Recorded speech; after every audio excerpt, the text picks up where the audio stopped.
하나님께서 오늘 우리에게 주신 말씀 히브리서 10장 38, 39절을 읽겠습니다.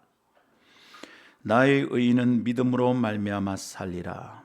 또한 뒤로 물러가면 내 마음이 그를 기뻐하지 아니하리라 하셨느니라.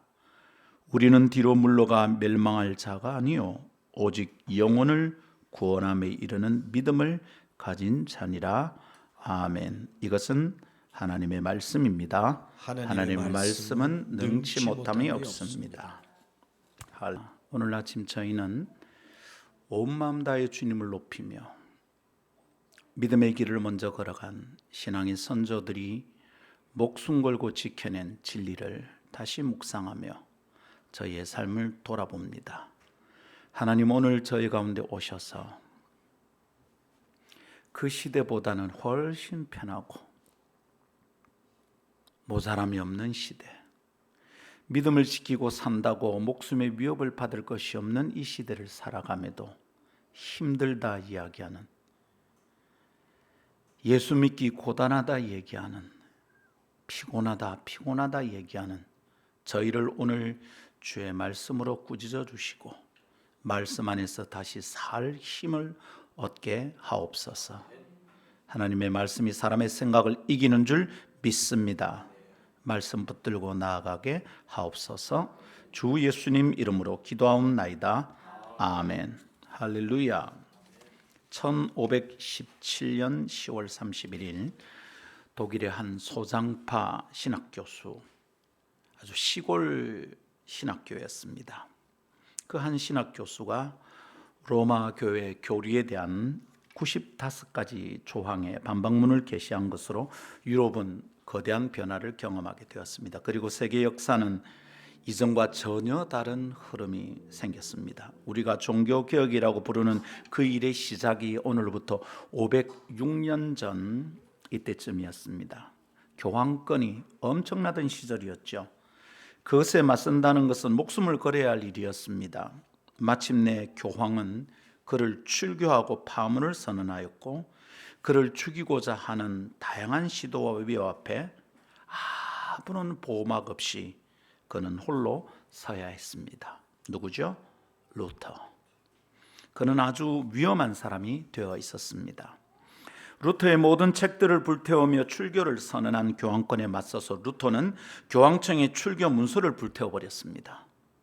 한 시골 신학교의 교수 주제에 교황과 갈등을 일으킨다는 것은 말도 안 되는 일이지만 이제는 말이 되는 수준을 넘어서고 말았던 것이죠. 제국의 황제가 이 문제에 나설 정도가 되었으니까요. 마침내 황제가 제국 의회를 소집하고 루터를 소환합니다. 목숨 걸고 가야 될 시간입니다. 95개 조항 반박문을 게시한 이후 4년 뒤 1521년의 일이었습니다. 루터를 아는 모든 사람들이 가지 말라고 말렸습니다. 그 길에서 루터를 죽이겠다 결심한 사람들이 여러 대 있었기 때문입니다. 가면 다시 못 돌아온다고 생각했습니다. 그렇지만 루터는 갔습니다. 그래서 가야 했던 도시가 워름스입니다. WORMS 이러면 영어가 생각이 나죠. 영어로는 뭡니까? 워름스가 아니라 worms, 뭐죠? 벌레라는 뜻입니다. 전혀 같은 뜻이 아닙니다. 워름스는 독일어입니다. 그런데 영어로 보면 벌레를 뜻한다는 의미에서 괜히 저는 새겨볼 만한 뜻이 있는 것 아닌가 생각했습니다. 제국의 황제의 권세와 교황의 권위가 한낱 벌레 같은 루터를 불러 세웠지만 그에게는 그 권세와 힘이 하나님 앞에서 벌레 같은 것에 불과했다, 이런 생각이 듭니다. 그 워름스에서 치열하게 논쟁하고 마지막 변론을 하던 루터는 아무 곳에도 굴복하지 않겠다고 선언하며 이렇게 말을 했습니다. 역사적으로 매우 유명한 말입니다. 저는 성경에 굴복하며 제 양심은 말씀 안에 사로잡혀 있으므로 그 어떤 것도 철회할 수 없고 그러고 싶지도 않습니다. 양심에 반하는 행동은 안전하지도 건전하지도 않기 때문에 저도 어쩔 수 없습니다. 이렇게 말을 했습니다. 그리고 유명한 말, 제가 여기 서 있나이다. 하나님 저를 도우소서. 아멘. 이게 루터의 최종 변론 마지막 말이었습니다. 이것을 책을 통하여 배우며 히브리서의 말씀을 떠올렸습니다. 너희는 뒤로 물러가 멸망할 자가 아니고 오직 영혼을 구원함에 이르는 믿음을 가진 자니라. 너희는 뒤로 물러가 멸망할 자가 아니다. 뒤로 물러갈 만한 일들이 우리 세상에 많고요. 루터에게는 더욱 그랬습니다. 네가 이거 없는 일로 해라, 철회하라, 그러면 살려준다. 그랬는데 루터는 뭐라 그랬습니까? 그 어떤 것도 철회할 수 없습니다. 그러고 싶지도 않습니다. 루터는 결코 뒤로 물러서지 않았습니다. 여러분, 뒤로 물러서지 않다는 건 뭡니까? 죽을 수 있다는 뜻이었습니다. 물러서지 않았습니다. 그의 삶의 자세는 오직 솔라라는 말이 참 잘 어울리는 것 같습니다. 오직 하나님의 말씀, 그것 외에 아무것도 설명할 수 없습니다. 오직 하나님 앞에서 오직 솔라, 이 말이 루터의 결단에 참 잘 어울립니다. 그리고 종교개혁의 전통도 그 오직으로 설명할 수 있습니다. 그 삶의 자세, 오직 솔라. 그래서 오늘 개혁주의 정신을 나타내는 5가지 솔라에 대해서 살피며 오늘의 교회와 성도들이 뒤로 물러나지 않고 핑계대지 않고 변명되지 않고 이유 없이 주님을 따르고 이 정신과 뜻을 따라 살고 있는지 돌아보는 복된 성찰이 가능하기를 축복합니다. 5가지 유명한 솔라는 다음과 같습니다. 제가 만든 것 아니고 교회가 붙들고 있는 것입니다. 첫 번째는 오직 성경, 솔라 스크립투라. 두 번째는 오직 그리스도, 솔루스 크리스투스. 세 번째, 오직 은혜, 솔라 그라티아. 네 번째, 오직 믿음, 솔라 피데. 다섯 번째, 오직 하나님께 영광, 솔리 데오 글로리아. 하나씩 살피는 동안에 하나님의 은혜가 우리에게 임하고 나는 무엇을 붙들고 살아가고 있는지, 나는 변명 없이 뒤로 물러나지 않고 주님을 따르고 있는지 살피는 복된 시간 되기를 바랍니다. 오늘 우리가 살피고자 하는 5 솔라, 5 솔라스는 종교개혁으로 시작된 개신교의 5가지 정신과 신학적 특징을 나타내고 있습니다. 솔라는 영어를 아는 분들은 SOLAR, 솔라, 태양을 나타내는 말과 혼돈할 수 있습니다. 아니고 솔라는 SOLA, 라틴어죠. 오직이라는 뜻입니다. 로마 가톨릭의 신학과 교리에 반대한 종교개혁의 신학 체계를 요약해서 나타낸 것이기에 로마 가톨릭은 당연히 이것을 인정하지 않습니다. 그러나 우리 교회는 이 5가지 솔라의 신학적 토대 위에 서 있는 개혁주의 교회입니다. 우리가 우리의 뿌리가 어떤 것인지도 모른 채 예수 믿는다고 말할 수 없죠. 우리의 뿌리는 어디에 닿아 있는지 생각하지도 않은 채 아름다운 교회 교인이다 말할 수 없을 겁니다. 그래서 오늘 종교교회 기념주의를 맞이하여 우리의 시작과 뿌리가 어떠한지 함께 묵상하고자 합니다. 그리고 그 정신을 계승하여 믿음의 자리에서 쉽게 물러서지 않는 견고한 믿음의 사람이 되기를 바랍니다. 첫 번째 따라합시다. 솔라 스크립투라, 오직 성경. 솔라는 오직이고요. 스크립투라에서 영어의 스크립처가 나왔습니다. 오직 성경이란 뜻입니다.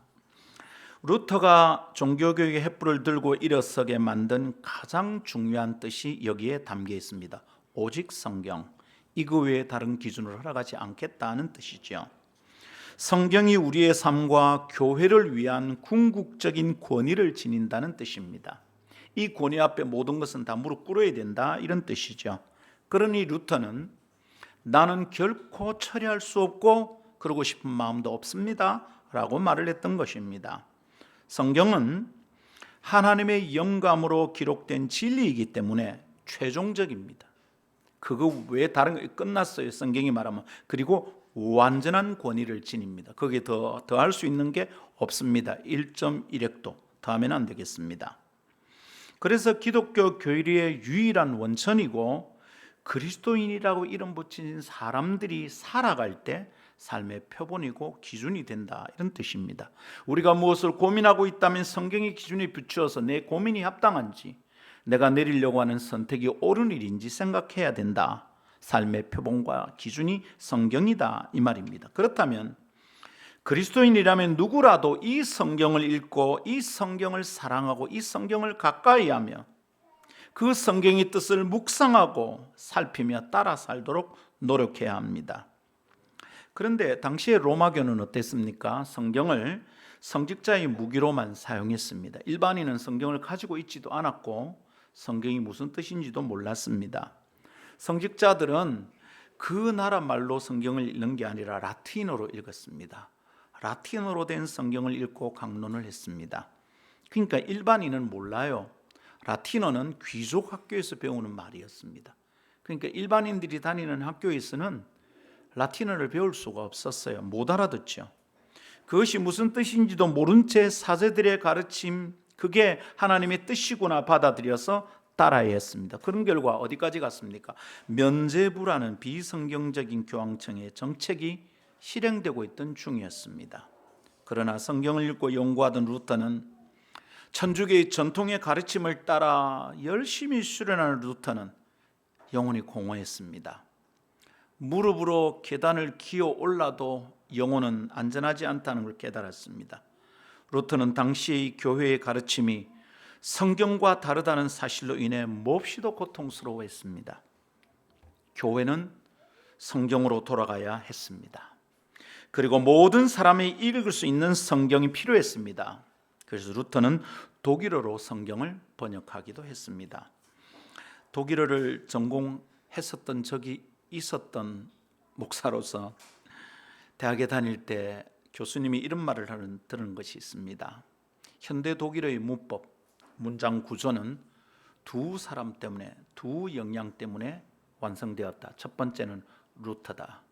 루터가 독일어로 성경을 번역함으로 독일어의 기초가 잘 닦였다. 두 번째는 동화로 유명한 그림 형제. 그림 동화는 그림 동화가 아니라 사람 이름입니다. 그림, G-R-I-M-M. 그림 형제들, 이 두 사람이 현대 독일어를 완성하는데, 문법을 닦는데 크게 일조했다. 그렇게 얘기합니다. 자, 그러면 이런 질문이 생깁니다. 아니, 당시의 로마 가톨릭은 사제들인데, 신학을 한 사람이고 성경을 손에 들고 읽는 사람들인데, 당시 로마 가톨릭은 성경을 존중히 여기지 않았었나요? 그렇지 않습니다. 교황도 로마교도 성경을 중요하게 소중하게 여겼습니다. 그것을 뜻하는 말이 하나 있습니다. 그게 뭐냐 하면 프리마 스크립투라입니다. 프리마 스크립투라.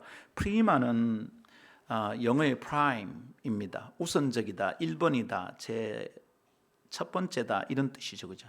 프리마돈나 이럴 때 쓰는 말입니다. 이 스크립투라는 성경이라고 그랬죠. 프리마 스크립투라는 말은 성경이 1등이다, 이런 뜻이죠.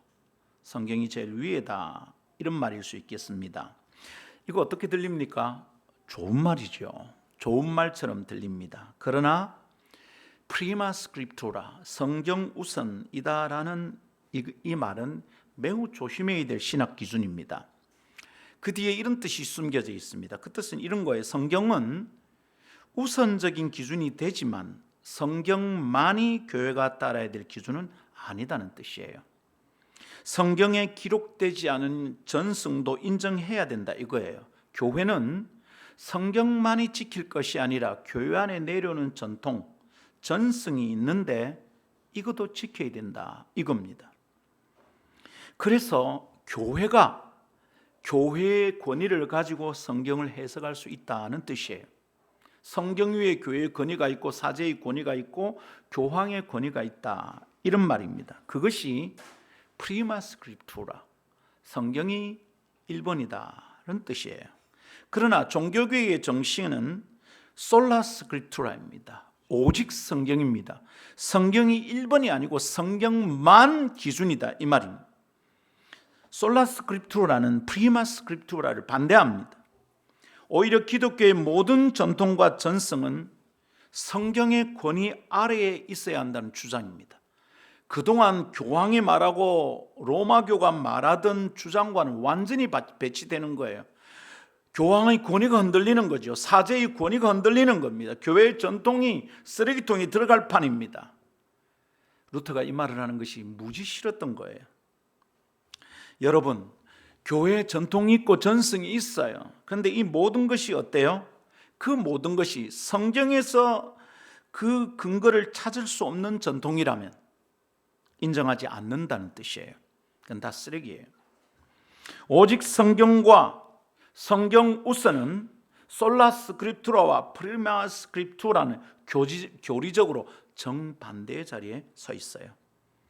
성경 본문 자체에 근거한 해석보다는 교황과 사제들 그리고 교회의 권위에 근거한 해석을 강조하였던 로마 교회, 루터를 비롯한 종교개혁자들은 결코 찬성할 수 없었어요. 교황의 눈에 종교개혁자들은 죽여야 될 대상이었던 겁니다. 그럼 지금 천주교는 어떻습니까? 지금 천주교도 똑같습니다. 성경을 가지고 믿고 따르고 있지만 교회의 전승과 전통을 가지고 성경을 여전히 해석하고 있습니다. 교황의 칙령이 결코 성경에 뒤떨어지지 않는 기준이 되고 있습니다. 기가 막히죠. 성경에 없는 교회 안의 전승들이 무지 많습니다. 성수 그런 거 있습니까? 마리아 숭배 사상 그런 거 있습니까? 교황이 성경 어디에 근거할 수 있습니까? 다 기가 막힌 일입니다. 아니 목사님, 베드로가 신앙 고백할 때 예수님이 반석 위에 교회를 세운다 안 했습니까? 천주교는 그것 때문에 베드로를 일대 교황으로 보고 있지 않습니까? 근데 여러분, 그건 진짜 무식한 소리입니다. 헬라어로 보면 반석 위에 세운다는 그 반석은 페트라입니다. 여성 명사입니다. 그러니까 베드로는 뭐냐? 페트로스, 남성 명사예요. 그러니까 베드로 위에 세운다는 말이 아니라 여성 명사로 표현된 반석, 곧 베드로가 조금 전에 했던 그 신앙 고백 위에 교회가 선다는 뜻입니다. 교회의 전통을 중시하는 로마 가톨릭의 모습은 지금도 개혁주의적인 입장에서는 거부되어야 합니다. 그러나 천주교에서도 성경을 가지고 있기 때문에 성경대로 믿는 사람들이 있을 겁니다. 그래서 천주교에 구원이 없다라고 말하는 것은 위험한 말입니다. 거기도 그날의 루터처럼 몸부림치면서 성경만을 붙들고 씨름하는 신자들이, 사제들이 있을 것입니다. 그들은 우리와 같은 구원을 받게 되는 줄 믿습니다. 여러분, 우리는 성경 우선이란 말을 좋아하면 안 됩니다. 제가 종종 그런 말을 했습니다. 하나님은 1등이 아니다 그랬습니다. 1등은 2등, 3등이 있다는 말입니다. 하나님은 1등이 아니고 홀로입니다. 솔라입니다. 솔라. 근데 하나님이 1등이다, 성경이 1등이다, 내가 무슨 결정을 내릴 때 제 1등은 성경이다고 말하는 것이 프리마 스크립투라입니다. 우리는 그런 식으로 예수 믿지 않습니다. 우리는 솔라 스크립투라입니다. 무슨 결정을 할 때 성경이 맞다 그러기 전에는 우리는 못 움직이는 겁니다.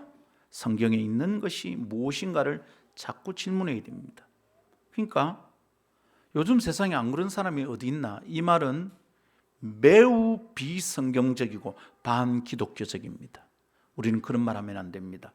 요즘 청년들이 다 그렇지, 그래서 요즘 청년들이 가는 지옥에 우리도 따라갈 겁니까? 안 됩니다. 우리는 세상을 아끼고 사랑하고 세상에 관심이 있어야 됩니다. 예수님이 세상을 사랑하여 이 땅에 오셨습니다. 그러나 우리가 세상의 가르침을 우리의 기준처럼 여기고 세상의 풍조를 우리의 가치관으로 삼을 수는 없습니다. 성경이 허락한 범주 안에서만 우리는 무언가를 사랑하고 선택할 수 있습니다. 그런 의미에서 여러분, 우리는 프리마 스크립투라, 성경 우선이 아니라 솔라 스크립투라, 오직 성경인 것을 기억해야 합니다. 우리는 어디에 서 있는 사람들입니까? 우리의 신앙은 어디에 뿌리를 두고 있습니까? 우리는 성경이 다른 것들보다 우선적이라는 주장, 그런 정도에 머물러서는 안 되는 사람들입니다. 성경이 하나님의 말씀이니 그 말씀이 내 신앙과 삶의 기준이 된다는 것을 굳게 붙들고 살아가는 교회가 우리인 것을 기억합시다. 성경이 우선적이라는 것은 이미 설명한 대로 비교할 만한 다른 것이 있다는 뜻입니다. 그러나 오직 성경은 비교할 만한 다른 것을 허락하지 않습니다. 프리마 스크립투라에 동의하지 않습니다. 성경이 우선적이 아니라 성경이 유일한 기준입니다. 그렇다면 우리를 돌아볼까요? 성경이 뜻하는 길과 걸음을 늘 선택하고 있는가 이 말입니다. 나는 성경적인 자세를 유지하려고 노력하고 있는가 이 말입니다. 너무도 자주 성경이 삶의 선택과 기준에서 밀려나고 있는 것이 현대인의 삶이 아닌가요? 성경이 그 사람의 기준이 되는가 살펴보면 이 사람이 정말 예수 믿는 사람인가 궁금할 때가 있습니다. 어떨 때는 지 성질이 기준입니다. 어떨 때는 자기가 무슨 이익을 보느냐가 기준입니다. 돈이 기준입니다. 학벌이 기준이고 외모가 기준입니다. 성경은 자꾸만 그 기준과 유일한 선택의 기준에서 밀려나고 있는 형편입니다. 위험합니다. 우리의 현실은 다시 종교개혁이 일어나야 할 것 같습니다. 그래서 제2의 종교개혁을 선포해야 될 것 같습니다. 사제들의 손에만 머물던 성경을 성도들의 손에 돌려주려고 목숨을 걸었던 것이 종교개혁입니다. 그래서 루터는 독일어로 성경을 번역하고 사제들의 손에 있던 성경을 성도들에게 돌려주었습니다. 그런데 지금 성도들은 다시 그 성경을 사제들에게 갖다 바치고 있습니다. 목사님, 우리가 무슨 성경을 읽고 해석하겠습니까? 너무 바빠서 못 읽고요, 어려워서 못 읽고요. 그러니까 목사님이 설명하고 해석해 주세요. 목사님이 그러려고 신학교 갔잖아요. 우리가 그래서 목사님께 월급 드리고 있잖아요. 이거 받아 처먹고 왜 성경을 안 가르쳐줘요? 이러고 있는 거예요.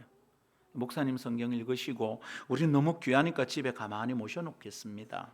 성경 안 읽습니다. 목숨을 걸고 사제들의 손에서 성경을 빼앗아 성도들에게 성경을 갖다 바친 게 성교개혁인데, 그걸 위해서 수많은 사람 피를, 정말로 많은 사람이 죽었습니다. 여러분 아십니까? 그런데 이제 다시 성도들이 이 성경을 사제들의 손에 갖다 바칩니다. 목사님만 좀 성경을 읽고 우리에게 해석해 주시고요, 우리가 바쁜데 이걸 언제 읽습니까? 이러고 있습니다. 위험합니다. 다시 오직 성경이어야 합니다. 이것을 믿는다면, 우리의 믿음의 전통이 그 뿌리에 놓여 있는 신앙이라면 매일 모든 것 위에 오직 성경만을 두고 유일한 삶의 기준으로 삼고 살아가야 하겠습니다. 그것을 위하여 매일 내 삶을 개혁해야 합니다. 성경을 읽고 내 속에서 종교개혁이 매일 일어나야 됩니다. 안에 이 성경과 안 어울리는구나, 틀려먹었구나, 고쳐야 됩니다. 그런데 우리는 내 삶의 상황으로 성경을 자꾸 해석합니다. 성경으로 그 사람에게 권하면 말합니다. 에이 목사님, 사는 건 좀 다르잖아요. 목사님 세상을 몰라서 그래요. 목사님 직장생활 안 하셨죠? 이런 말을 들을 때가 너무너무 힘듭니다. 목사 뭘 가르치죠? 성경은 무슨 소용이 있는 거죠? 성경을 읽고 매일 내 삶을 개혁합시다. 성경 빼고는 모든 것을 다 바꿔야 합니다. 어느 정당의 혁신위원장이 이전에 삼성의 이건희 회장이 말했던 말을 빌려서 혁신을 해야 되는데 뭐라고 말했냐면, 마누라 자식 새끼 빼고 다 바꿔야 된답니다. 우리는 성경 빼고 다 바꿔야 됩니다. 마누라도 바뀌어야 되고 자식 새끼도 바뀌어야 됩니다. 성경대로 살지 않은 마누라고 남편이고 다 바뀌어야 되고, 성경의 진리를 따르지 않은 자식 새끼도 바뀌어야 됩니다. 성경 빼고는 모든 것을 다 바꿔야 합니다. 그것이 성경을 따라 삶이 변화해야 되는 종교개혁의 정신인 것을 기억합시다. 그렇다면 성도 여러분, 성경 사랑합시다. 성경을 읽읍시다. 오직 성경에 뿌리를 둔 신앙인이라면 어떻게 한 주간 동안 성경책 한 번 안 펼치고 주일을 맞이할 수 있단 말입니까? 큐티도 안 해요. 큐티는 한 장을 읽는 것도 아니고 하루에 몇 구절을 읽습니다. 그것도 못 해요. 여러분, 우리가 어떻게 종교교육의 후손이라고 말할 수 있겠습니까? 솔라 스크립투라. 성경이 가라고 하는 데까지 가고 성경이 멈추라 그러면 멈춥시다. 내 성질대로 내 형편대로 내 상황이 이러니까 이럽니다 말하지 말고 성경이 말하면 내게 너무 힘든 일인데도 순종해 봅시다. 말씀의 능력과 기적이 일어날 줄 믿습니다. 두 번째 따라합시다. 솔루스 크리스투스. 솔루스 크리스투스. 오직 그리스도. 그리스도란 말이 무슨 뜻입니까? 그리스도란 말은 구원자라는 뜻을 가진 구약의 단어 메시아의 헬라어 버전입니다. 메시아와 그리스도는 똑같은 말입니다. 이 메시아를 헬라어 세계에 어떻게 설명할까 하다가 찾은 것이 크리스투스, 그리스도입니다. 오직 그리스도라는 구원은 그러니까 뭐죠? 오직 예수님이 그리스도 구원자라는 뜻입니다. 이 말의 뜻은 예수님만이 우리의 그리스도다 이 말입니다. 사도들이 그래서 예수가 그리스도 목숨 걸고 전했던 겁니다. 구원은 오직 그리스도를 통해서만 주어진다는 강력한 주장입니다. 이 말에는 어떤 전제가 있어요. 어떤 전제입니까? 인간은 구원받아야 할 필요를 가진 존재라는 뜻이 담겨 있어요. 인간은 그냥 살아가면 안 돼요.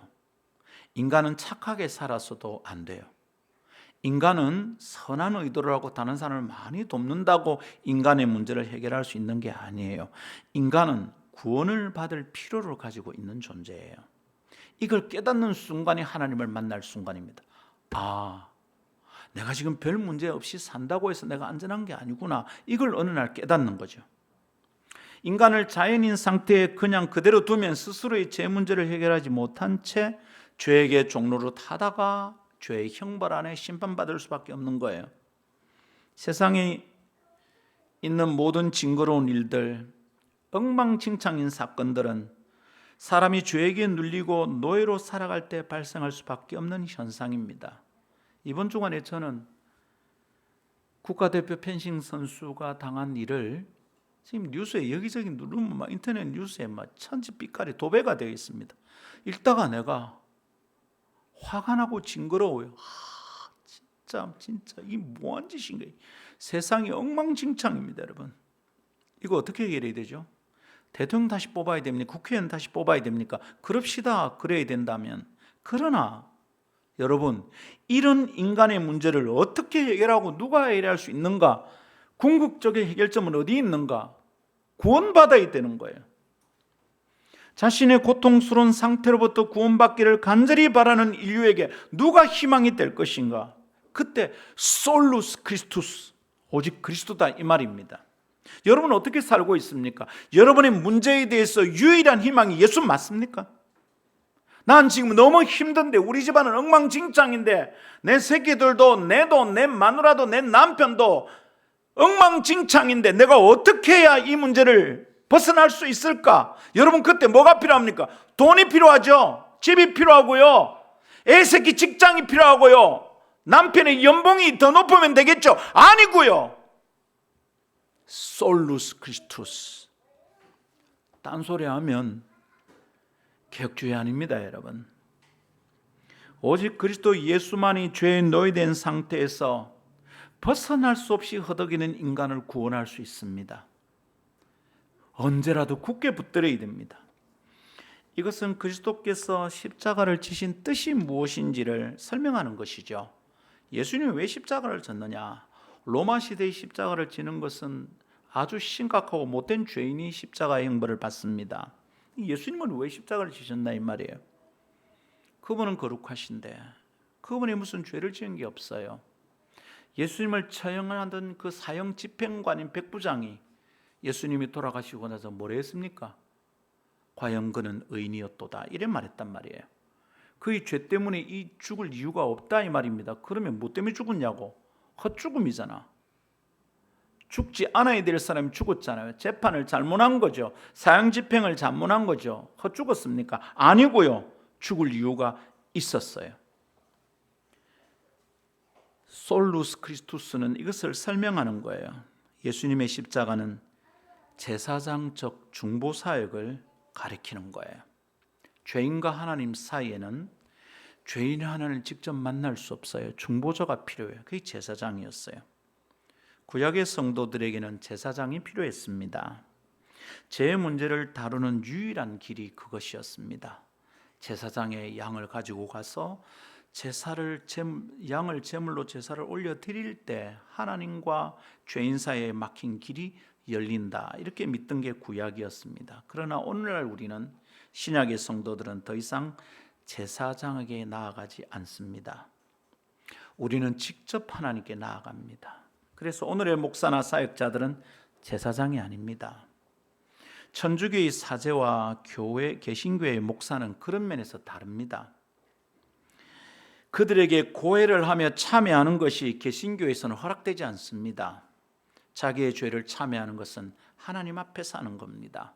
신부에게 찾아가서 참여한다고 용서되었노라, 그런 말을 듣는다고 죄가 용서되는 게 아닙니다.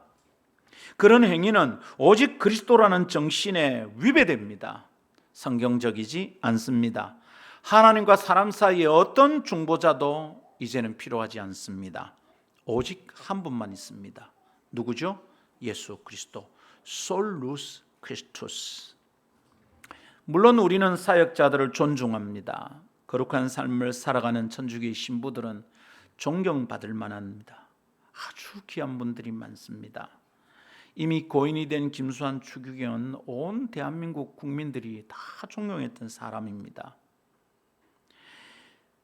그분들을 존중합니다. 그분들을 찾아가서 상담하고 그 지도를 따르는 게 나쁜 일이 아닙니다. 그렇지만 그런 섬김과 가르침에 감사하며 따를 뿐 하나님과 올바른 관계를 맺기 위해 그들에게 의존하지는 않습니다. 그래서 저는 우리 교회에서 너무도 자주 이런 말을 했습니다. 건강한 교회는 어떤 교회인가? 목사 의존도를 떨어뜨리는 교회가 건강한 교회다.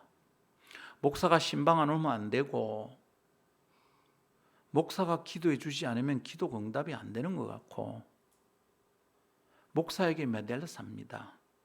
목사를 제사장처럼 여기는 겁니다. 물론 여러분, 목사의 직무 중에 제사장 직무를 닮은 것들이 있습니다. 목사가 하나님과 성도들 사이에서 성도들을 좀 돕고, 목사도 하나님께 성도의 형편을 아뢰는 기도를 할 수 있습니다. 그러나 여러분, 성도들의 삶을 바로 세우는데 목사를 의존해서는 될 일이 아닙니다. 목사 없이도 성도들은 하나님 앞에 나아갈 수 있어야 됩니다. 목사는 그걸 가르치고 훈련시키는 사람입니다. 결코 성직자들이 의존해서는 안 됩니다. 이것이 개혁주의 정신입니다. 우리 모두가 하나님께 직접 나아가 자신의 죄의 문제를 구하고 하나님께 의지하여 살아간다. 이것이 솔루스 크리스투스 정신에 합당합니다. 그렇다면 오늘 우리의 삶이 이런 개혁주의 정신에 어울립니까? 지난 한 주간 여러분이 살아왔던 방식이 솔루스 크리스투스 이 정신과 닮아 있습니까? 매일 그리스도를 의지하여 하나님을 바라보는가, 이 말입니다. 예수 이름으로 기도합니다. 주문처럼 갖다 붙이는데 실제로 예수를 의지하고 있느냐, 이 말입니다. 나는 예수의 피가 없으면 하나님 앞에 설 수 없는 존재다. 이걸 매일매일 믿고 예수님 붙들고 살아가냐, 이 말입니다. 예수님과 우리는 얼마나 진한 관계입니까? 예수님과 나는 어떤 정도의 관계를 유지합니까? 일주일에 한 번 교회 와서 생각할 정도라면 위험합니다. 예수의 보혈은 한 번 구원받을 때 필요한 게 아니라 매일 매 순간 예수의 보혈이 필요한 줄 믿으십시오. 주일 하루 겨우 문제가 생기면 그때 겨우 생각나는 하나님이라면 굉장히 위험한 상태라는 것을 기억해야 합니다. 그러니 성도 여러분, 우리의 믿는 도리의 사도시며 대제사장이신 예수를 깊이 생각합시다. 또 생각하고 반복해서 생각해야 된단 말입니다. 그렇다면 여러분의 매일의 순간에서 예수님이 생각나는 때가 언제입니까? 밥 먹을 때는 생각납니까? 기도하니까. 그때 기도는 똑바로 합니까? 눈만 감고 뜨는 건 아닙니까? 여러분은 매일의 순간에서 언제 예수님을 생각합니까? 예수를 깊이 생각하라는 것은 또 생각하고 또 생각하고 또 생각하고 자꾸 생각하고 자꾸 생각하고 다시 생각하고 다시 생각하고 그렇게 하라는 겁니다. 근데 우리 그렇게 살고 있습니까? 이 말씀을 따라 주님을 깊이 생각하며 십자가를 깊이 묵상하며 매일 그리스도를 따라가는 그리스도의 제자로 살아야겠습니다. 그리고 매일 예수가 그리스도다 선포하던 그렇게 전하던 사도들의 전통을 본받아 우리도 예수를 전하며 그리스도를 전하며 살아갑시다. 내 주변에 고통스러운 자가 있으면 저 사람 예수 믿어야 되겠구나. 내 간증을 나누면서 솔루스 크리스투스를 믿을 뿐만 아니라 이 진리를 따라 순종하는 그리스도인 되기를 바랍니다. 아멘. 세 번째 따라 합시다. 솔라 그라티아, 오직 은혜. 아멘.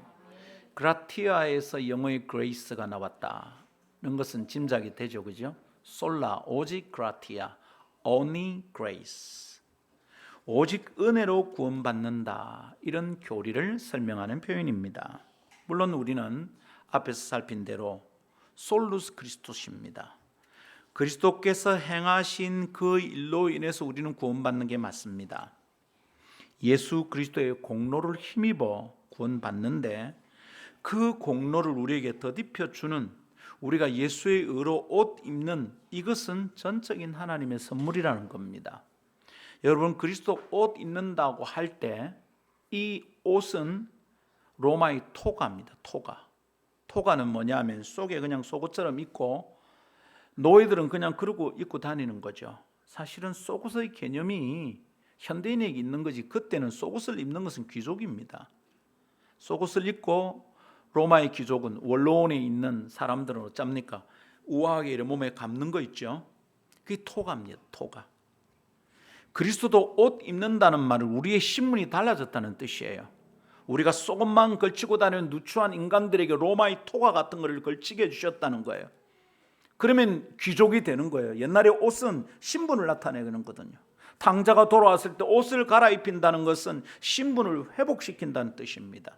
근데 여러분, 우리는 무슨 옷을 입는 겁니까? 예수 그리스도의 의로 옷 입어야 돼요. 그게 우리가 입을 토가예요.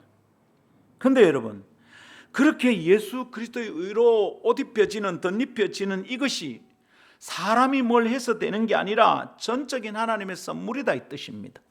은혜라는 말은 선물이란 원어적 의미가 있잖아요. 하나님이 사람을 구원할 때 인간 쪽에서 어떤 조건을 찾지 않는다는 뜻입니다.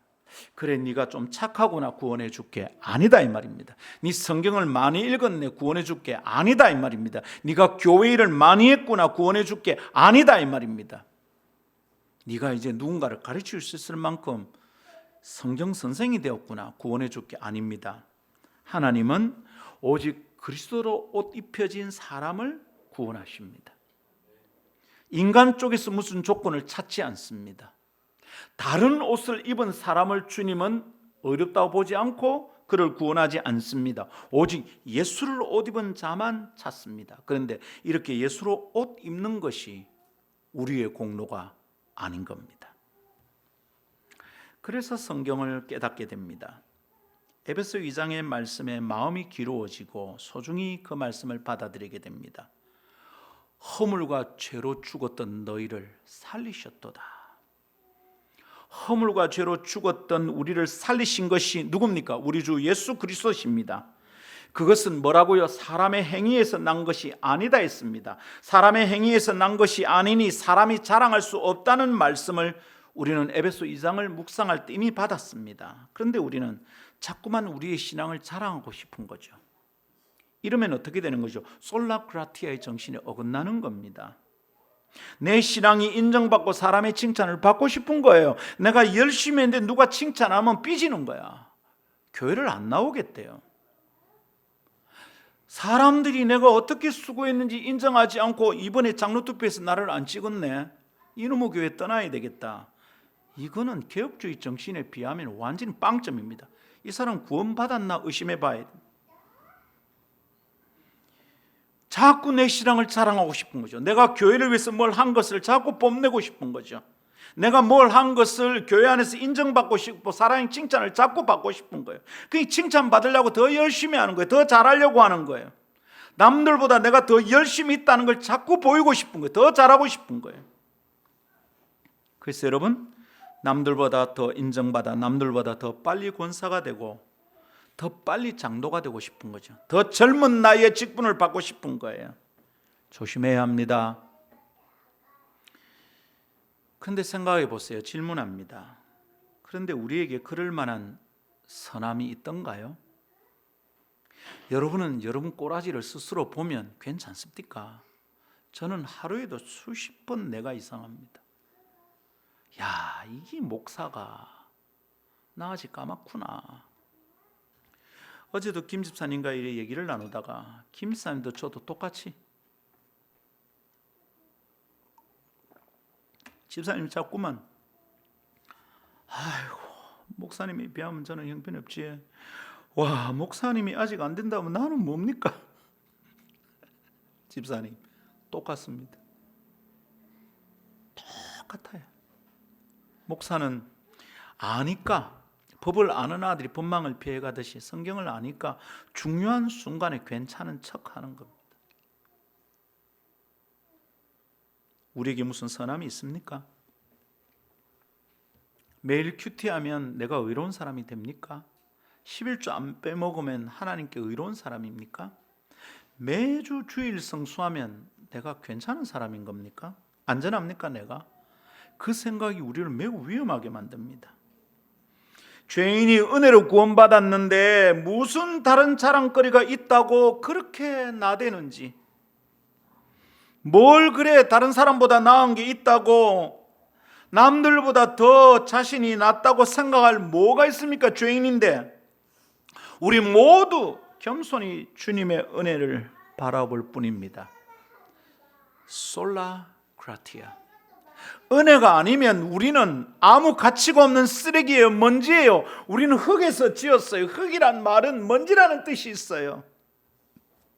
흙 덩어리도 아니고 그 옆에 흩어서 날아가는, 바람 불면 다 사라지는 먼지. 뭘 자랑하고 싶은 겁니까? 뭘 잘할 수 있다고 생각하는 겁니까? 뭘 잘했다고 자꾸 얘기하는 겁니까? 무엇 때문에 다른 사람이 나를 인정 안 해주면 그렇게 자꾸 삐지는 겁니까? 겸손히 주님의 은혜만 바라볼 뿐입니다. 오 주님, 은혜를 베푸소서. 저는 아직 까맣습니다. 왜 저는 이렇게 더디 깨달을까요? 알면서도 그 짓을 또 반복해서 저지르니 제가 진짜 지옥에 합당한 자입니다. 그런데 내게 구원의 은혜를 주셨어요. 그리스도로 더딥혀 주셨으니 감사합니다. 감사합니다. 막 찬양이 터지고 감사가 쏟아질 수밖에 없는 겁니다. 그런 의미에서 김 목사는 잘하려고 하지 맙시다 라고 자주 말하는 겁니다. 열심히 안 해도 된다는 뜻이 아닙니다. 주님께는 허접한 걸 드려도 된다 이런 뜻이 아닙니다. 여러분 똑바로 깨달아야 됩니다. 내가 최선을 다하고 세상에 최고의 것을 갖다 드려도 내가 구원받을 만한 아무 자격이 없습니다. 하나님께 칭찬받을 만한 아무 건덕지가 없다 이 말입니다. 이미 너무 많이 받았으니 이 은혜를 따라 그냥 주님께 드리는 겁니다. 그러니 여러분 잘하려고 하지 마세요. 잘하려고 한다는 말은 칭찬받으려고 한다 이 말입니다. 인정받으려고 한다는 거라고요. 열심히 하는 사람들이 교회에서 제일 많이 삐집니다. 여러분 아십니까? 헌금 제일 많이 하는 사람들이 자주 넘어집니다. 왜 그렇습니까? 인정 안 해주는 것 같거든. 결국 뭡니까? 그건 은혜로 하는 게 아닌 거예요. 내가 잘해서 내가 내 공로를 쌓겠다는 거잖아요. 매우 위험합니다.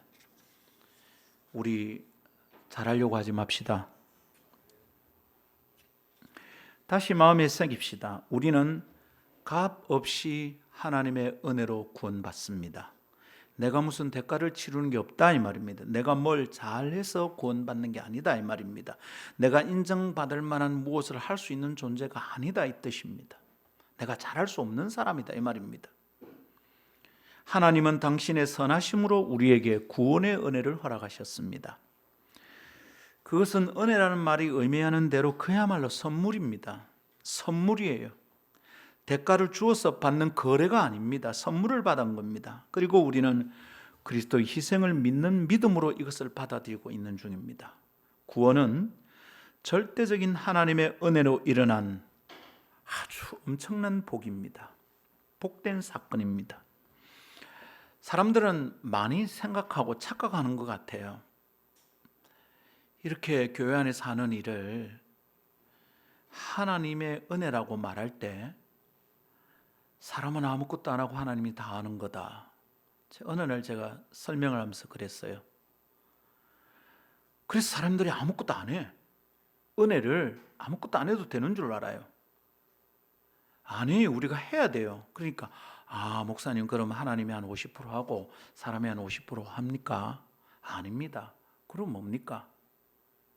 내가 100% 하고 하나님도 100% 하는 겁니다. 그런데 뭐라고요? 나는 아무것도 한 것이 없다. 이렇게 말하는 게 믿음입니다.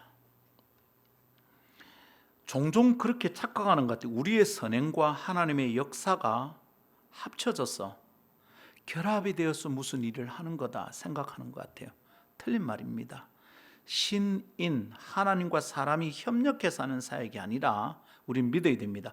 하나님 홀로 행하신 단독 사역이에요. 근데 목사님 우리 100% 하는 거 뭡니까? 순종해서 100% 하죠. 했는데 뭐라고요? 나는 무익한 종이오니 모든 것이 은혜입니다. 이렇게 말을 해야 된다 이 말이에요. 그게 인간의 연약함을 고백하는 겸손한 태도입니다. 구원은 언제나 오직 은혜로만 주어집니다. 솔라 그라티아. 그렇다면 이 정신과 신앙 체계를 따르는 개혁주의 교회와 성도는 은혜를 사모하고 은혜를 흠모하고 은혜를 바라고 그것에 감사하며 살아야겠습니다. 뭘 했다 싶어도 나는 무익한 종입니다. 모든 것이 은혜입니다.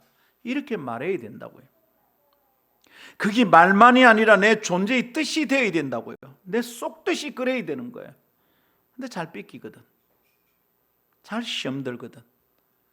누가 조금만 안 알아주면 삐지거든.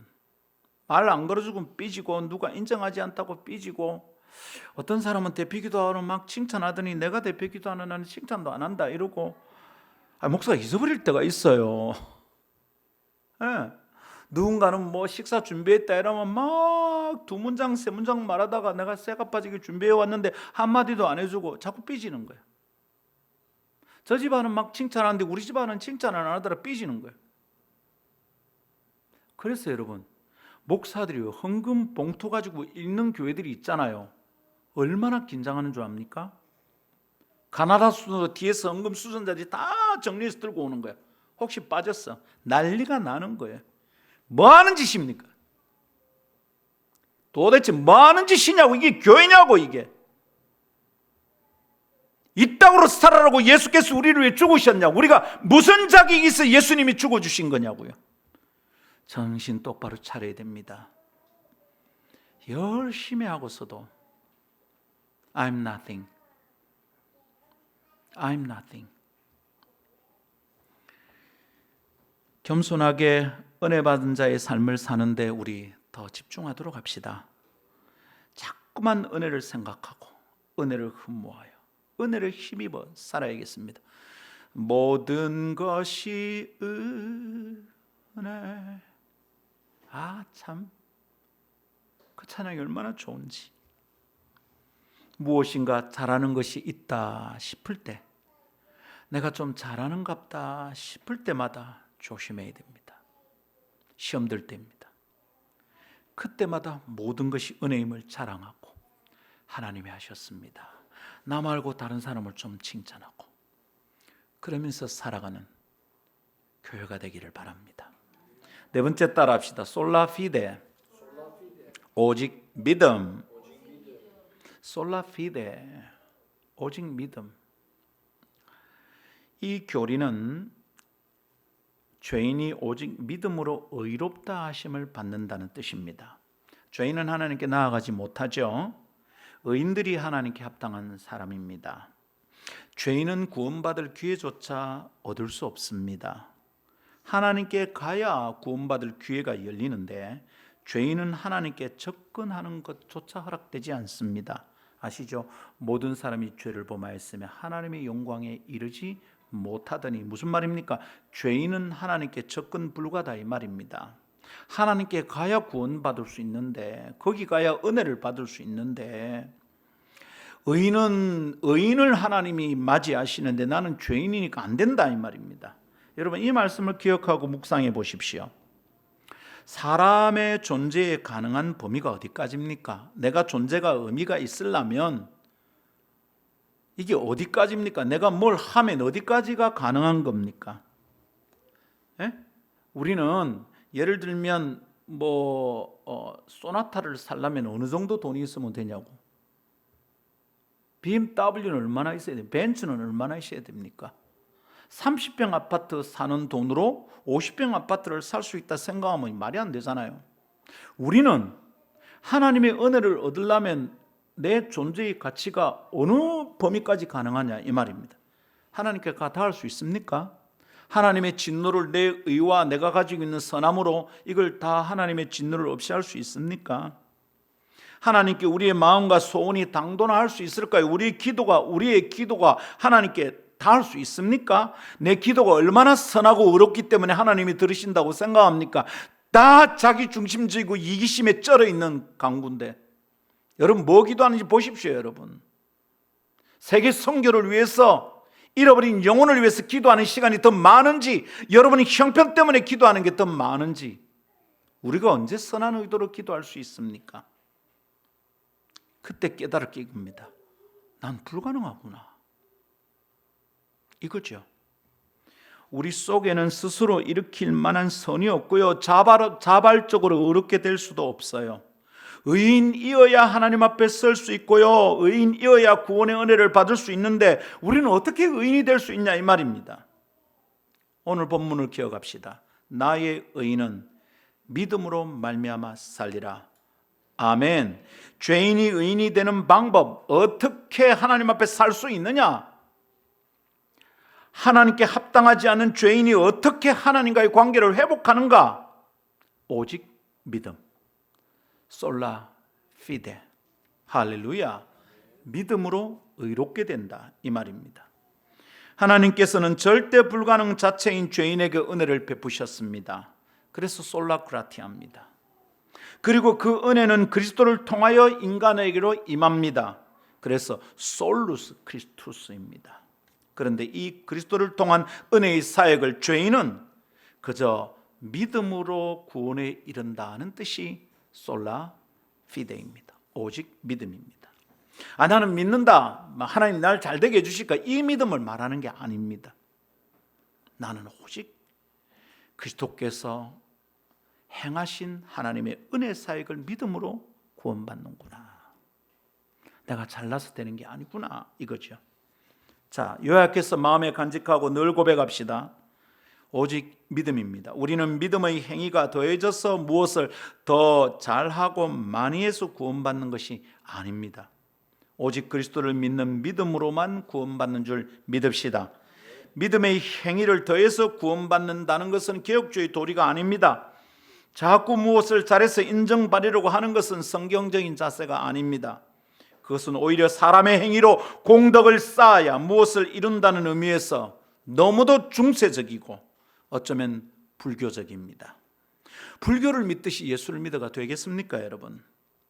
행위를 조심하고 내 말을 다듬고 행동을 다듬어서 성숙한 인격을 지향하는 것이 나쁜 것이 아닙니다. 우리는 그렇게 노력해야 되겠습니다. 그러나 그런 것으로 우리의 의를 얻을 수 있는 게 아닙니다. 그런 것으로 내 의로 삼을 수 없다 이 말입니다. 하나님 앞에 그게 내 죄가 용서받을 일이 아니다 이 말입니다. 우리는 오직 믿음으로 의롭다 하심을 받는 이 진리를 붙들고 살아가는 전통을 가진 교회입니다. 구원받은 사람은 선하게 살게 됩니다. 구원은 항상 선행을 유발합니다. 구원의 은혜를 깨닫은 사람은 자꾸 의로운 삶을 살려고 노력합니다. 그러나 선행은 구원을 얻는 공로가 될 수 없습니다. 그렇다면 믿음으로 내 형편과 존재를 해석하고 살피는 습관을 기릅시다. 내가 지금 어떻게 살고 있나? 난 또 십자가를 붙들어야 되는 사람이구나. 나는 안심할 수 있는 사람이 아니구나. 오직 믿음으로 하나님의 명령 앞에 서기를 바랍니다. 마지막 5번째 따라합시다. 솔리 데오 글로리아. 오직 하나님께 영광. 네, 솔리 데오 글로리아. 오직 하나님께 영광. 어떤 거는 솔라고, 어떤 거는 솔루스고, 어떤 거는 솔리네. 남성이나 여성이냐 명사에 따라서 변하는 겁니다. 오직 하나님께 영광. 자, 우리가 은혜로 구원받게 된 까닭이 무엇입니까? 구원의 목적이 무엇입니까? 묻는 질문에 대한 답입니다. 우리는 왜 은혜로 왜 나 같은 것을 뭐 때문에 내가 뭐 잘했다고 이게 은혜로 구원받은 것을 깨닫는 거잖아요. 그런데 그렇게 은혜로 구원받는 이유가 뭐냐고요? 왜 나를 살려놓았냐고요? 구원의 목적은 뭐라고요? 하나님의 영광입니다. 우리의 구원은 하나님을 영화롭게 하기 위한 목적이 있습니다. 생각해 보십시오. 죄인을 구원하고자 디자인하신 그 아이디어는 오직 하나님만 가능한 거예요. 이게 어느 다른 종교의 교리책에 있습니까? 어떤 신이 사람을 위해 대신 죽습니까? 저는 이런 얘기 할 때마다 꼭 이 말을 설명합니다. 제가 꼭 이 말을 설명해요. 어떤 신화나 이 땅에 있는 모든 종교는 모두가 화가 난 신을 달래려고 사람이 죽고요, 뭘 갖다 바쳐요. 그런데 사람의 희생과 헌신을 요구해서 화가 난 신을 달래요. 그런데 기독교는 달라요. 기독교는 거꾸로예요. 죄의 노예가 되어서 죄의 저주로 죽을 수밖에 없던 인간을 대신해서 하나님의 아들이 죽어요. 이런 게 세상에 어디 있어요? 이런 아이디어를 누가 만들어낼 수 있냐고? 하나님만 하실 수 있어요. 모든 신이 화가 나면 사람을 죽여서 달래는데, 지금도 안데스 산맥 안에는 인신 제사가 있대요. 사람의 몸을 죽여서 갖다 바치는 제사를 드린대요. 아직도 그게 막 살인사건으로 해외 토픽이 나오고 이런 적이 있어요. 세상의 모든 신화와 종교가 다 그래요. 기독교만 달라요. 죽을 죄인을 위해서 신이 대신 죽는다고요. 할렐루야. 여러분, 이게 놀라운 가르침이에요. 여러 개 많은 게 진리일까요? 하나뿐인 게 진리일까요? 여기가 진리인 줄 믿으십시오. 이런 놀라운 구원 계획은 하나님만 하실 수 있는 거죠. 우리의 찬양은 무슨 얘기냐면, 오, 하나님 잘하셨습니다. 하나님만 그렇게 하실 수 있습니다. 이게 찬양인 겁니다. 어떻게 누가 그렇게 할 수 있습니까? 사람을 위해 하나님이 죽다니, 신이 죽다니, 이건 하나님만 할 수 있습니다. 하나님 정말 잘하셨어요. 내보고 뭘 잘해서 구원받게 한다면, 하나님 저는 못하는데 어떻게 하나님이 이렇게 하셨어요? 너무 감사해요. 이게 뭐예요? 이게 찬양이에요. 하나님 외에 누가 이런 생각을 할 수 있어? 하나님 외에 누가 이런 걸 할 수 있어? 어떻게 이런 아이디어를, 이게 사람에게서 나온 생각일까요? 사람은 그런 생각을 못 해요. 사람은 다 자기 중심적이에요. 내 아들을 희생시켜서 다른 사람을 구원한다. 저는 앱인데요, 되게 좋은 앱이도 아니에요. 그런데 내 새끼를 희생시켜서 안 돼요. 에? 우리 딸 파란 떡 잘라서 누구 주면 걔 온 인류가 구원받는다. 뭐네, 저는 그거. 제 되게 좋은 아빠도 아닌데도 저는 그게 안 돼요. 근데 하나님이 그렇게 하셨다고 이게 사람의 아이디어에서 나올 생각이 아니에요. 그래서 우리는 감탄하고 탄성을 지르는 겁니다. 와우, 와우, 오 주님, 오 주님. 이게 찬양이에요. 그러니까 여러분, 구원의 도리를 깨닫고 은혜를 받은 사람이 찬양할 때 시부지가게 할 수가 없는 거야. 어디서 그런 태도가 있어요? 예배에서 매주일 내가 예배하고 찬양할 때마다 오 주님, 오 주님, 어떻게 이런 구원을 내게 주셨습니까? 당장 죽여야 될 인간을 어떻게 이렇게 살려놓으셨습니까? 지난 한 주간 내가 한 꼬라지를 보면 수천 번 죽어야 되는데 예배하러 왔네요. 주님 감사합니다. 근데 목사 앞에서 볼 때 여러분 표정이 기가 막혀요. 그런 간격 없어요. 자기들의 문제만 있어요. 이래 보고 있으면. 알겠다. 힘들은 줄 알겠다. 문제가 많았다는 거 알겠다. 근데 하나님 은혜는 어디 갔어? 하나님이 나를 어떻게 구원했는지 이 은혜는 어떻게 할 거야? 하나님만이 하실 수 있습니다. 놀라운 구원입니다. 찬양하며 주님을 따릅시다. 개혁자의 후손인 오늘 우리 교회는 어떻게 살아야 되는가? 개혁주의의 후손인 나는 어떻게 살 건가? 좀 생각합시다.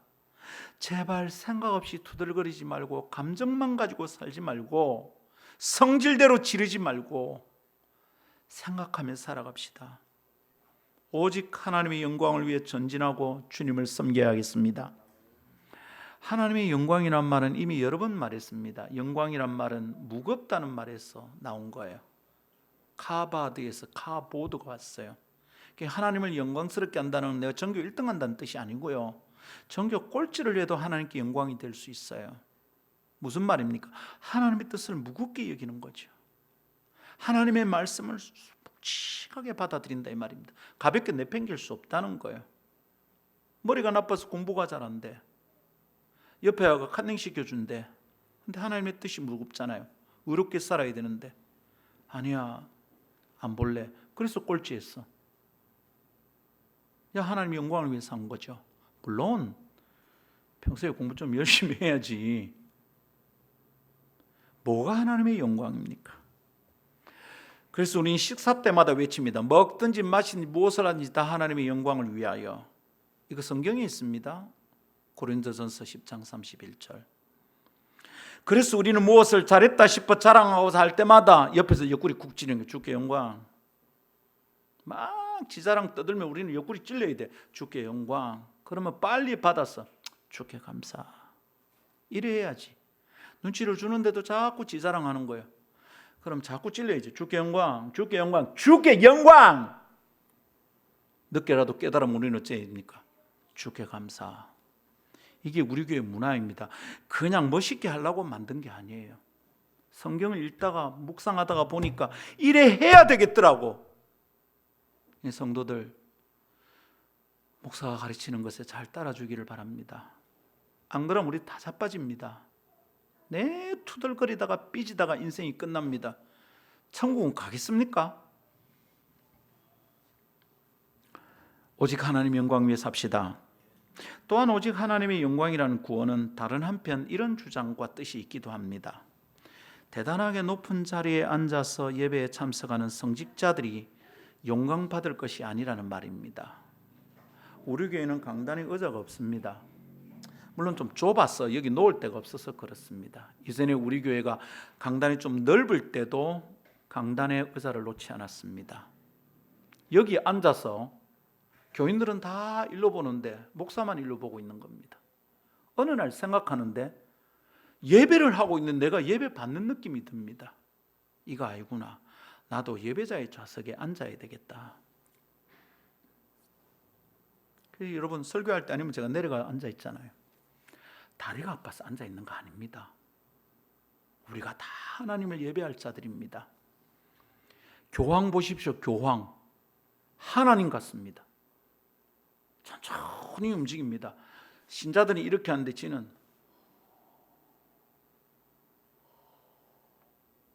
하나님 같습니다. 거기에 맞서려고 전 모 목사는 저기 어디 기독교청을 짓는답니다. 교황청에 맞서서 미친 짓거리입니다. 미친 짓거리. 우상숭배도 그런 우상숭배가 없습니다. 정신 똑바로 차려야 돼요. 성직자의 권위가 하나님의 권위와 혼동되던 중세의 교회는 하나님의 영광을 도둑질하고 있었던 거예요. 루터는 심지어 이것과 관련하여 교황을 적그리스도다 이렇게 비판했습니다. 난리가 났죠. 교황이 죽여버리고 싶은 거죠. 좀 봐주려 하다가 설득하다가 파문한 겁니다. 하나님의 원수입니다. 그리스도의 적입니다. 여러분, 교황의 눈에 볼 때는 루터는 죽으려고 몸부림치는 사람 같았어요. 우리는 교황을 하나님처럼, 총회장을 하나님처럼 섬기고 높여서는 안 됩니다. 우리는 성직자를 존경할 수 있습니다. 그러나 그들이 하나님처럼 대우받는 우상화에 반대합니다. 성직자도 그저 그리스도 안에 있는 동일한 형제일 뿐입니다. 제가 김 집사님이 저를 태워주시고 섬기는 거 너무 고마워요. 근데 너무 힘이 됩니다. 제가 여러 번 그럽니다. 한 달은 집에 또 도착해서 가다가 제가 돌아서서 한마디 더 했습니다. 집사님이 내 곁에 있어서 너무 힘이 나고 감사합니다. 진심이에요. 가끔 외로움을 느낄 때 참 힘들거든요. 외로움이 제일 힘든 거 아니에요? 내 입에 혀처럼 놀던 애들이 다 떠났습니다. 근데 지금 나이 50이 넘어가지고 주를 위해 살겠다고 헌신을 했습니다. 너무 고마워요. 근데 한날 이래 말했습니다. 집사님, 김영관은 김상건의 똘마니가 아닙니다.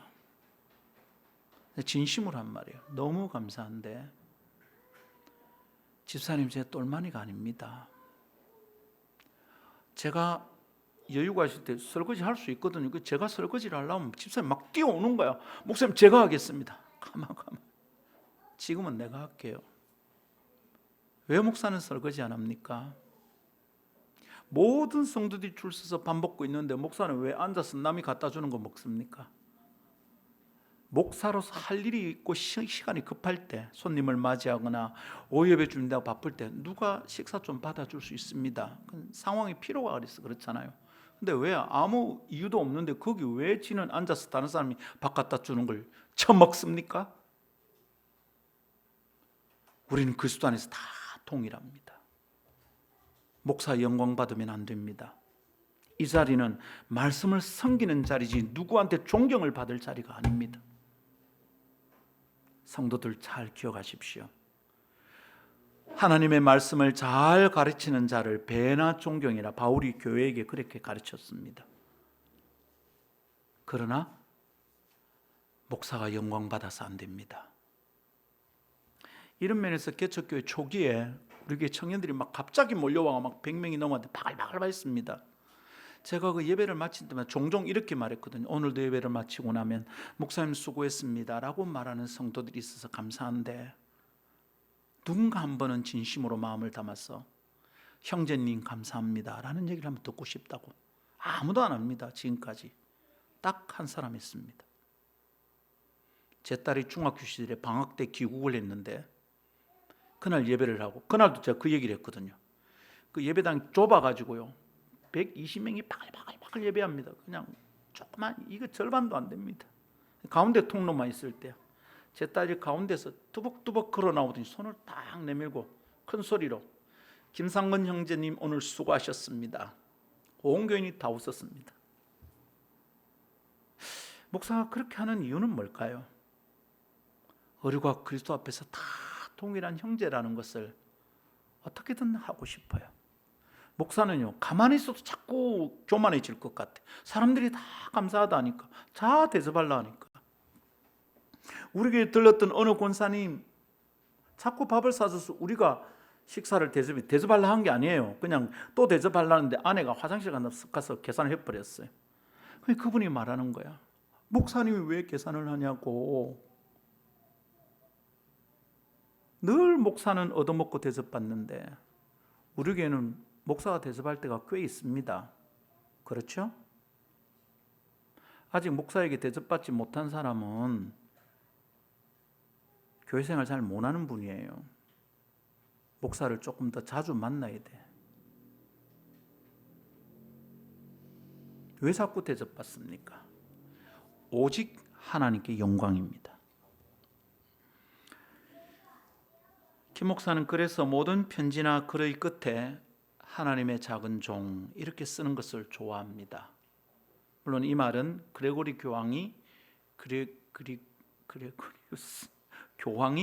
자기를 편지 끝에 쓰던 표현입니다. 신학교에 들어가서 1학년 때 그걸 다 읽다가 너무 좋은 말이다. 나도 이렇게 살고 싶다. 그레고리안 찬송가 있죠. 그레고리안 찬송하는 그걸 정리하신 분인데 그분이 하나님의 작은 종이라고 하나님의 종이라고 썼죠. 저는 그분보다 더 못나니까 하나님의 작은 종이라고 저는 씁니다. 멋있게 보이려고 쓰는 것 아닙니다. 자꾸 그렇게 써야 내 스스로 교육이 될 것 같아요. 저는 지금도 제가 대단한 목사라는 생각이 전혀 없습니다. 누가 그런 말 할 때마다 몸이 떨립니다. 귀를 씻어야 될 것 같습니다. 대접받는 것을 익숙하게 생각하는 사람들 속에, 사역자들 속에, 성직자들 속에 우리는 좀 다르게 살아야겠습니다. 그렇게 함으로 모든 영광은 사람이 아닌 하나님에게로만 돌려야 한다는 개혁주의 정신을 따르고 싶습니다. 성도들이여, 솔리 데오 글로리아. 들러리는 신랑이 신부가 빛이 나게 하는 게 들러리지, 들러리를 쓴 사람이 신부보다 더 이쁠 때가 있어요. 제가 농담처럼 그냥 신부 어머니나 신랑 어머니가 너무 이쁘게 치장했을 때는 제가 한마디 합니다. 최근에 어느 혼인식에도 그랬어. 뭐 때문에 이렇게 신랑 엄마가 이쁘노? 신부가 죽겠다. 대충 꾸미고 와야지. 세례요한이 한 말 합니까? 그는 흥해야 되고 나는 쇠하여야 하리라. 그런 자세로 주님을 높이며 살아갑시다. 내가 욕을 먹어도 괜찮고 내가 별것 아닌 사람이라는 모함을 들어도 괜찮습니다. 그 시간에 하나님이 드러난다면 우리는 감사하며 주님을 따릅시다. 말씀 맺겠습니다. 종교교육 기념주일입니다. 그 아름다운 정신과 그날을 기리면서 기념하는 오늘 아침, 우리에게 가장 중요한 단어는 뭘까요? 5가지를 얘기했습니다. 솔라 스크립투라, 솔라 크리스투스, 솔라 그라티아, 솔라 피데, 솔리데오 글로리아. 뭐가 제일 중요합니까? 피데도 그라티아도 아닌 것 같습니다. 오늘 우리가 함께 집중하고 싶은 것은 솔라입니다. 오직. 무엇에도 양보할 수 없고 대치될 수 없는 오직 그 하나, 이 거룩한 고집이 있어야 됩니다. 그것 때문에 종교개혁자들은 목숨을 걸었고 모든 것을 던졌습니다. 나의 믿음은 의인으로 살리라. 그래서 어쩐다고요? 뒤로 물러날 것이 아니다. 뒤로 물러나서 멸망에 빠질 것이 아니다. 우리는 오직 믿음으로 살아야 된다. 오늘을 사는 우리에게도 이 자세가 필요합니다. 우리도 오직이라고 부르짖을 만한 중심되는 기준이 있습니까? 솔라라고 외칠 여러분의 삶의 기준이 있습니까? 그것을 회복하는 것이 오늘의 교회에 필요한 것 같습니다. 제2의 종교교육이 필요합니다.